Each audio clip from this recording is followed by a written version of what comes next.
Our scripture focus for this morning is taken from Mark chapter 7, verses 5 to 15. So the Pharisees and legal experts asked Jesus, "Why are your disciples not living according to the rules handed down by the elders, but instead eat food with ritually unclean hands?" He replied, Isaiah really knew what he was talking about when he prophesied about you hypocrites. He wrote, "This people honors me with their lips, but their hearts are far from me. Their worship of me is empty, since they teach instructions that are human words. You ignore God's commandment while holding on to rules created by humans and handed down to you." Jesus continued, "Clearly, you are experts at rejecting God's commandment in order to establish these rules. Moses said, 'Honor your father and your mother,' and the person who speaks against your father or mother will certainly be put to death. But you say, 'If you tell your father or mother, everything I'm expected to contribute to you is korban.' Korban is a gift I'm giving to God. Then you are no longer required to care for your mother or father. In this way, you do away with God's word in favor of the rules handed down to you, which you pass on to others. And you do a lot of other things just like that." Then Jesus called the crowd again and said, "Listen to me, all of you, and understand. Nothing outside of a person can enter and contaminate a person in God's sight. Rather, the things that come out of a person contaminate that person." All right, thanks, Verna, for that reading. Thanks, all of you, for being here this morning. The story that Verna read for us comes from Mark chapter 7. It's the next in our series. And it takes us to a scenario that many of us are familiar with. We are familiar with people looking at us and wondering if our actions are good enough. Whether that's church, whether that's family, whether that's school, whether that's anywhere else. This is a thing that happens in our lives. We surround ourselves with people who model good behavior, we hope anyway. We try to learn from people, we try to benefit other people, but in that space, there are expectations of behavior.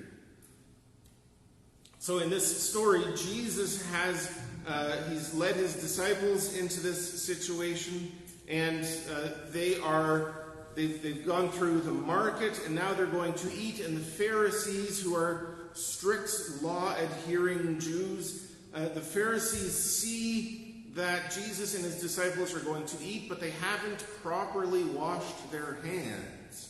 Now, this isn't just religious now, is it? We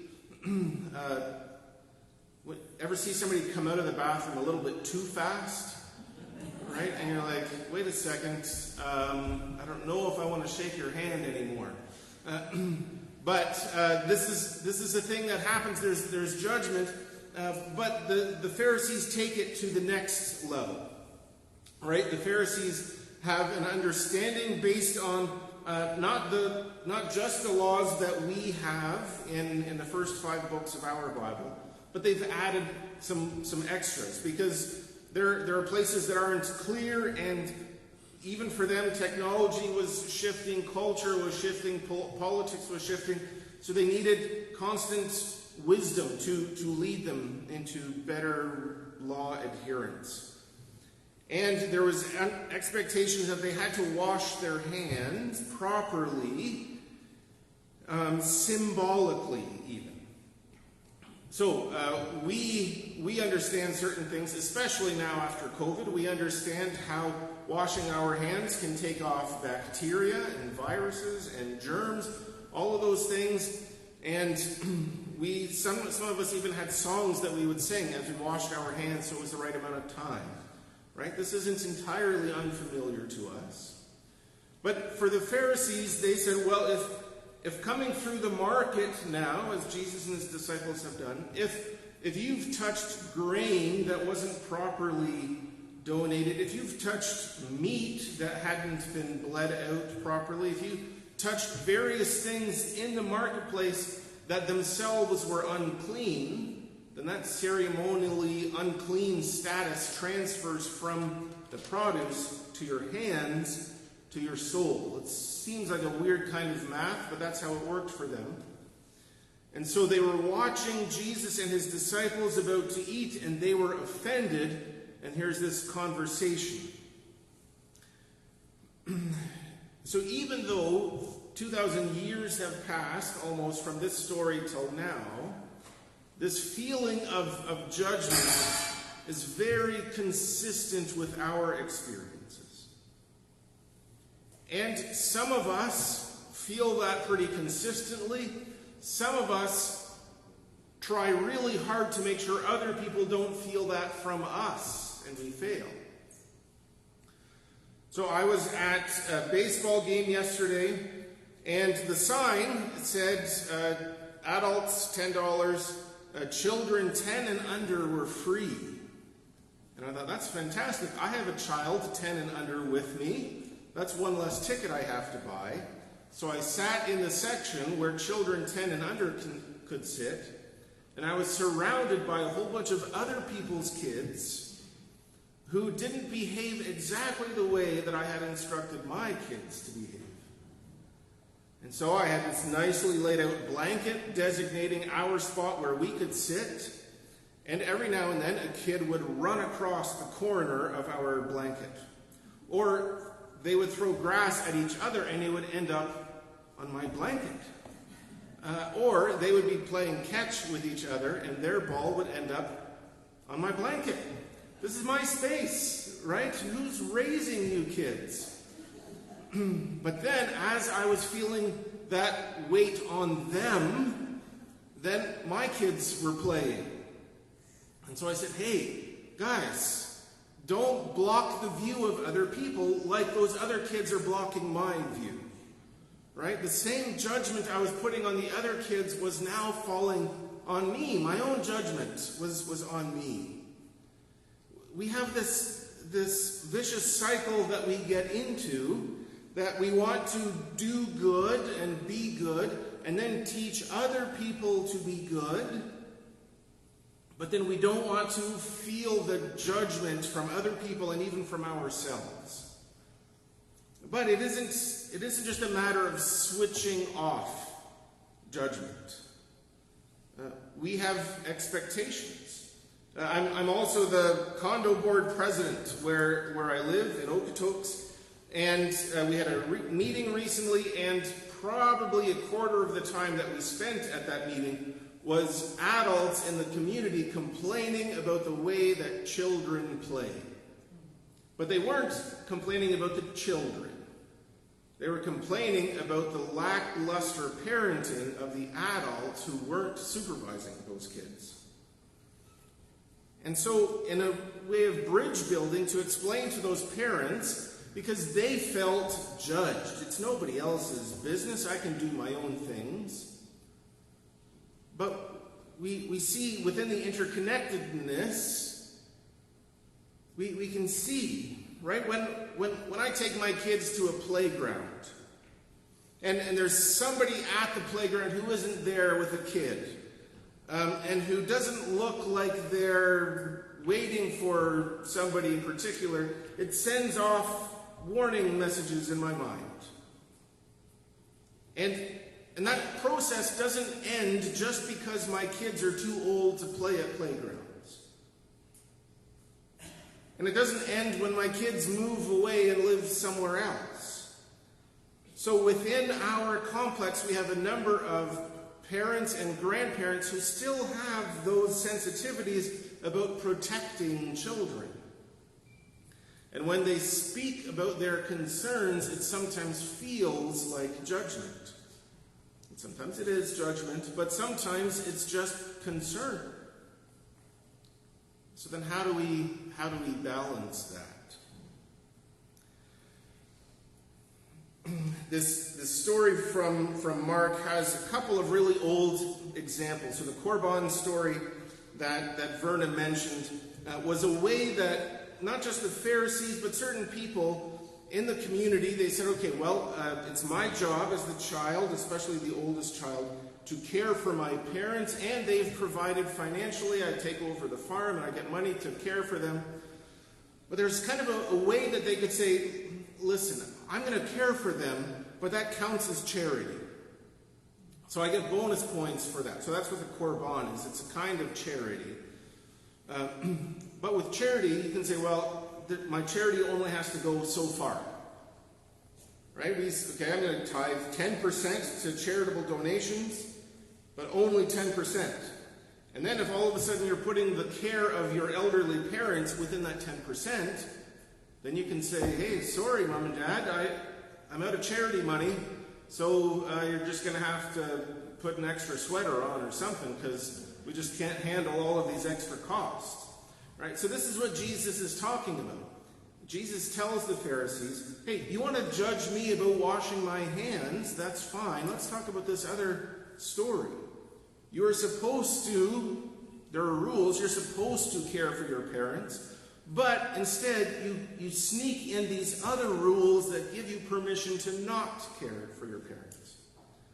So this isn't just a New Testament, Old Testament thing. Jesus is quoting Moses. Jesus is quoting Old Testament rules that the Pharisees themselves aren't following. So as I was thinking through this, I thought back to a story, and I've told some of you this story before. But as I was getting ready for the Christmas Eve service, I came to the church here to get a few things ready on the 23rd. It was the day before Christmas Eve. And luckily, I had left the kids at home. They had their Nintendo. They had whatever. They were fine. And then I was driving down the road. All of a sudden, it felt like there was a little more movement in the back than there should have been, a little more sponginess than I wanted. So I pulled over, and sure enough, flat tire. Well, if you remember this Christmas season, the 23rd was a particularly cold day. With wind chill, it was -40, according to my phone.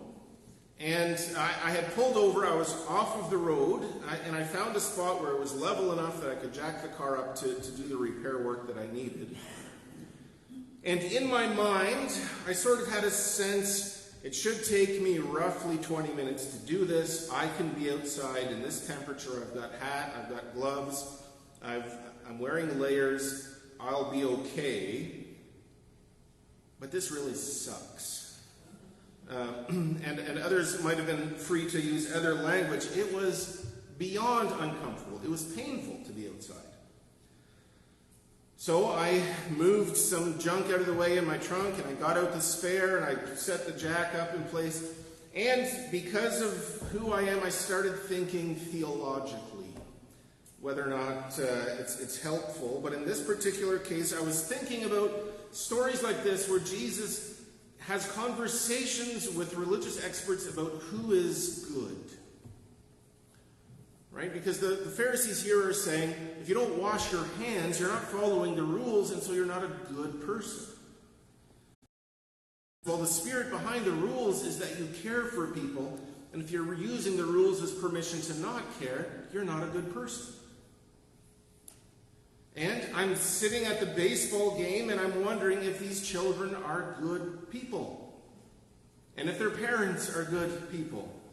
A car drives by, and I'm wondering the same thing. Is that person a good person? And the farther away they drive, the less convinced I am that it's true.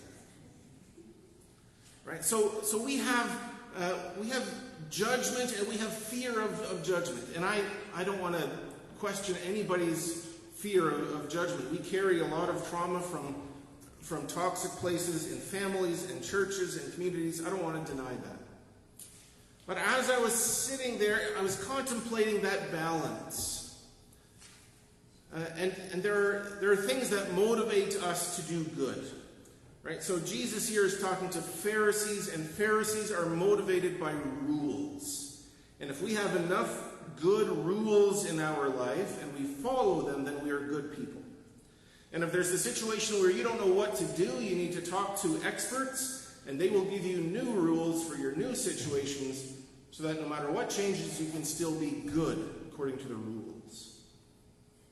And then connected to that, there are people who are good people because they're afraid of punishment. Punishment from their parents, punishment from the police, eternal punishment from hell. And that can motivate people for good, but it can't last. It isn't healthy. It's not good for us to carry that weight with us. And then what happens when the parent dies? What happens when the police aren't watching? Right? Then all of a sudden the fear of punishment doesn't help anymore. We also have people who are just kind of modeling good behavior from other people. Every now and then you know somebody who's good, who goes out of their way to help, and then you see their kids and you're like, well, of course this kid is going to follow in exactly the same footsteps because they've seen goodness, they've benefited from goodness. Of course they're going to carry that on. Sometimes they don't, but sometimes that modeling sticks. And hopefully too, we internalize not just rules but values. So that's why we in the church, we want people to read Scripture. We want you to be praying. We want you to be studying books and ideas about God with other people, so that when you talk about those things, those ideas get implanted inside of you, so that those values are lived out going forward from there. And then there's a kind of a transactional goodness, right? I will do something good for you so that someday you'll do something good for me. Or within a religious context, we see this sometimes. I'm going to do something good for you, and then I'm going to tell you about Jesus. Or we've experienced it the other way. Oh, this person's really nice. Oh, all of a sudden now they're telling me about Joseph Smith. Right? We see both sides of this. And sometimes we see goodness and we say, hey, where is this coming from? What kind of person is this? What's motivating them? Right? And we want to be the kind of person where people ask that. Hey, you're a really good person. You seem to live with a lot of hope. Where does this hope come from? Then you can say, yeah, let me tell you where my hope comes from. So, back to my flat tire story. I wanted someone to help me. Now, when I've told that story in these circles before, some of you have almost shamed me for not calling you. That's because you are phenomenally good people. I didn't want to bother any of you, and I believe in the goodness of humanity enough that I thought somebody will pull over for me. And in that moment, did I want someone to pull over because of the rules? Did I want someone to pull over because of fear of punishment? Did I want someone to pull over with transactional kindness? Did I want someone to pull over because they've internalized the benefits of charity? Yes, all of the above. Doesn't matter. You can tell me about Joseph Smith while you're pumping the lug nuts off of my car. I wouldn't have cared.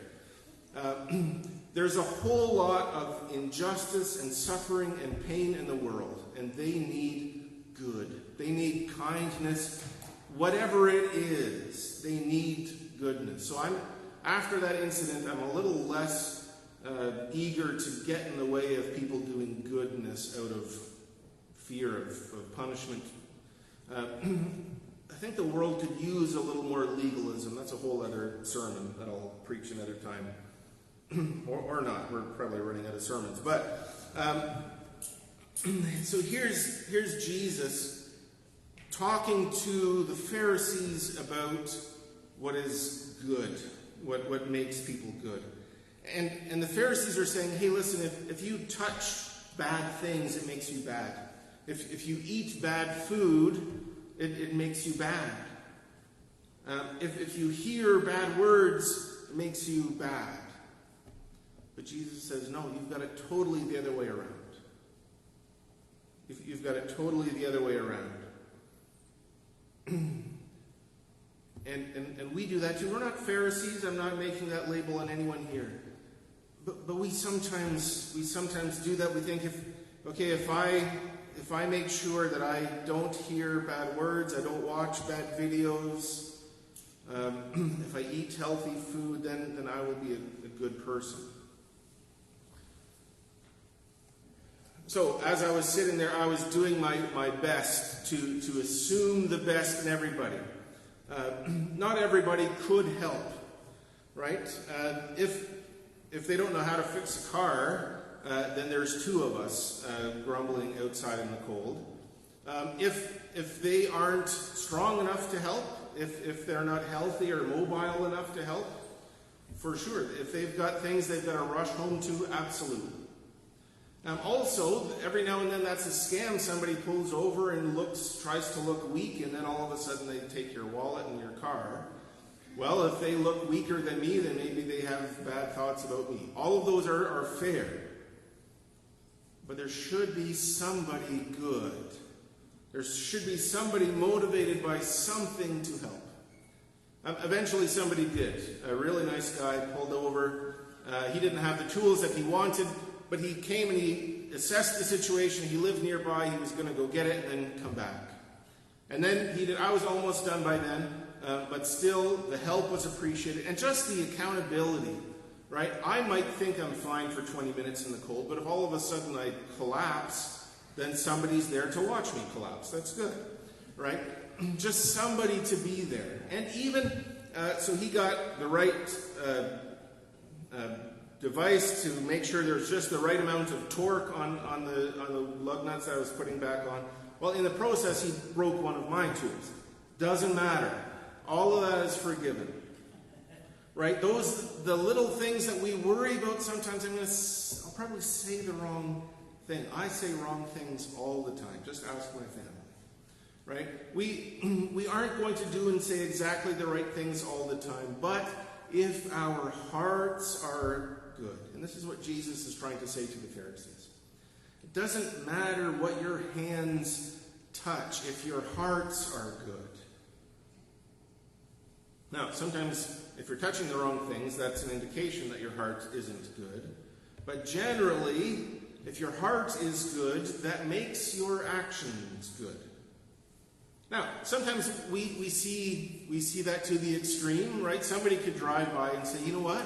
I am a good person, and I would like to help that poor guy, but I don't feel like it, but I'm still a good person, right? People, we get to pat ourselves on the back sometimes. So the actions are what matters. Touching unclean food doesn't matter as much as withholding food from people who are hungry. Hearing bad words doesn't matter nearly so much as saying words that inflict harm on other people. What matters is what comes out of you. What matters is the kindness, the love, the compassion that flows out of you into the world. All of that will matter far more than what motivates you. All of that will matter far more than the rules that you're following, than the people that you're trying to impress.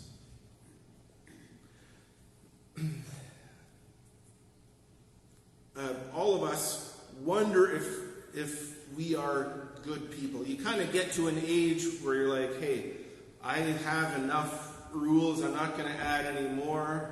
I'm going to have to ride this one out for a while. But I've talked to people on the other side of that too, who are looking at the end, and they're wondering, well, what have I accomplished? Have I done any good? Have my rules made me a good person? Right? And I've talked to lots of people who worry about their children and grandchildren. Are they good people? Am I a good example? Right? There's a correlation. There's a connection between how much we expect of other people and the burdens that we place on ourselves. This is a balance that we can't easily fix. Because you take the foot off the gas altogether, there's no reason to be good. There's only your own measurements of what goodness is. So, I generally don't want to declare myself the measure of other people's goodness. But when I'm at the side of the road, needing help, I feel like I get to be that person.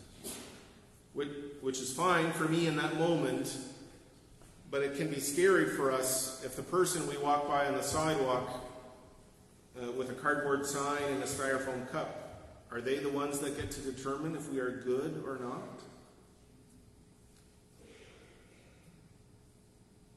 So it isn't the rules that we follow that make us good. It isn't the places that we go to. It isn't the clothes that we wear, the labels that we give ourselves. These don't matter in the end. It is the heart. Jesus wants the Pharisees to go beyond to the rules, to evaluate their hearts, and then be good from that point. And Jesus wants the same of us and the same of our children. Rules are good. Rules are helpful to a point. And Jesus was telling the Pharisees within their own religious system, the rules in your system are pointing you to God. Pointing you to live like God, to have God in your heart so it's living out in your actions. So this is also the challenge to us. Follow the rules, sure, but go beyond. Go beyond the rules. Internalize the meaning and have God in your heart. And love and generosity and kindness will flow from there.